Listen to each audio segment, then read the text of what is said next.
Hello friends, very good evening to all of you. Students, हमने पढ़ा था पिछली क्लास में हमने देखा था कि एलिमेंट ऑफ कम्युनिकेशन क्या क्या होते हैं, कौन कौन से एलिमेंट है। आज हम देखते हैं कि फैक्टर अफेक्टिंग कम्युनिकेशन, ऐसे कौन कौन से फैक्टर हैं जो कम्युनिकेशन को अफेक्ट करते हैं। ठीक है, तो चलिए देखते हैं। चलिए देखिए, यहाँ पे ये दिया है आपका list of factors and barriers of communication. Communication में कौन कौन सी रुकावटें आती हैं, तो देखते हैं यहाँ पे। ये एक डायग्राम से हम इसको समझते हैं। बैरियर टू कम्युनिकेशन, कम्युनिकेशन में क्या क्या बैरियर्स आते हैं। देखिए यहाँ पे दिया कल्चरल बैरियर दिया है यहाँ पे। When different culture prevent you from communicating effective with someone else, different belief, different culture meaning. देखिए, जो हमारा जो इंडिया है, इसमें अलग अलग कल्चर के लोग रहते हैं। तो हमारा कल्चर अलग होने के की वजह से भी हमें लोगों से कम्युनिकेट करने में प्रॉब्लम होती है। जैसे एक क्लास है जिसमें अलग अलग कल्चर के बच्चे बैठे हैं, तो कभी कभी ऐसा होता है कि बच्चों को कम्युनिकेशन में प्रॉब्लम होती है, तो कल्चरल बैरियर भी आता है, कम्युनिकेशन में प्रॉब्लम क्रिएट करता है। नेक्स्ट ये physical and environment barrier, anything that prevents you from receiving and understanding the message etcetera. जैसे noise, climate, medium, visual perception, ये भी हमारे कम्युनिकेशन में एक रुकावट का काम करता है। अगर कोई बच्चा है या कोई भी पर्सन है जो अलग इन्वायरमेंट से आता है या फिज़िकली वो अलग तरीके का है, तो उस केस में भी कम्युनिकेशन में दिक्कत होती है। ठीक है, नेक्स्ट यह है परसेप्चुअल बैरियर्स दिया है यहाँ पे, तो ये भी कम्युनिकेशन में हमें प्रॉब्लम क्रिएट करता है। नेक्स्ट यह है लैंग्वेज बैरियर, डिफरेंट लैंग्वेज के अगर कोई पर्सन है, हमारा कंट्री जो ऐसा है कि जिसमें बहुत सारी भाषाएं बोली जाती है, टोटल 22 भाषा होती है और उसके बाद कुल 18 बोलियां हैं लगभग।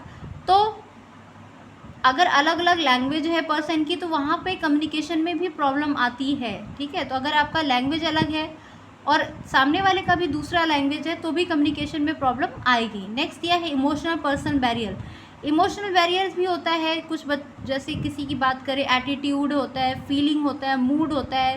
कोई हर इंसान का जो इमोशनल होता है वो अलग अलग तरीके का होता है। कोई बहुत गुस्से वाला होता है, कोई नॉर्मल होता है, किसी को कोई बहुत जल्दी दुखी हो जाता है, तो उस केस में भी कम्युनिकेशन में प्रॉब्लम आती है।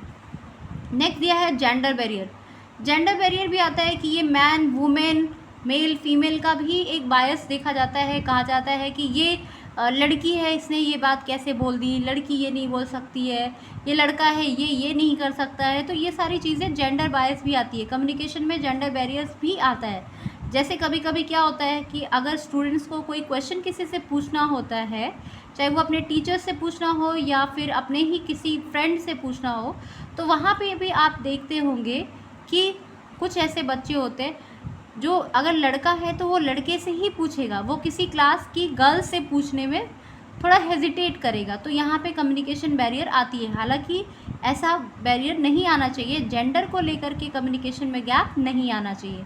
तो आप अगर मेल है या फीमेल है, तो कोशिश करिए कि आपकी अगर कोई प्रॉब्लम है तो वो आप आपका टीचर मेल है या फीमेल, आप उनसे पूछिए। तो उस केस में भी ये जेंडर बायस बैरियर्स आता है। कई बार हम अपने जेंडर की वजह से ही हम दूसरों से बात करने में हेजिटेट करते हैं। नेक्स्ट दिया है यहाँ पे interpersonal barrier, not asking the correct question etcetera if one person has no desire to participate and communicate with the other. कभी कभी होता है इंटरपर्सनल बैरियर होता है। देखिए, दो वर्ड मिलता है, एक इंटरपर्सनल होता है, एक इंट्रापर्सनल होता है। इंटरपर्सनल का मतलब होता है कि एक पर्सन बहुत सारे लोगों से कम्युनिकेट करने में उसको दिक्कत आ रही है। तो होता है कभी कभी कि कोई स्टूडेंट या कोई भी ऐसा व्यक्ति जो किसी से कम्युनिकेट करने में हेजिटेशन फील कर रहा है, तो इस टाइप के ये बैरियर्स है। ये सारे बैरियर्स हैं जो कि स्टूडेंट आप अपने क्लास में खुद के अंदर भी फील करते होंगे। तो आप पहले तो चेक करिए कि इसमें से कौन सा बैरियर है आपको, जो आपको अपनी बात किसी दूसरे से कहने में रोकता है। ठीक है, तो आज के लिए इतना ही टॉपिक। अब नेक्स्ट टॉपिक हम पढ़ेंगे। ओके, आज के लिए बस इतना ही। इस चार्ट को बिल्कुल अच्छे से पढ़ लीजिएगा। Okay, thank you, all the best.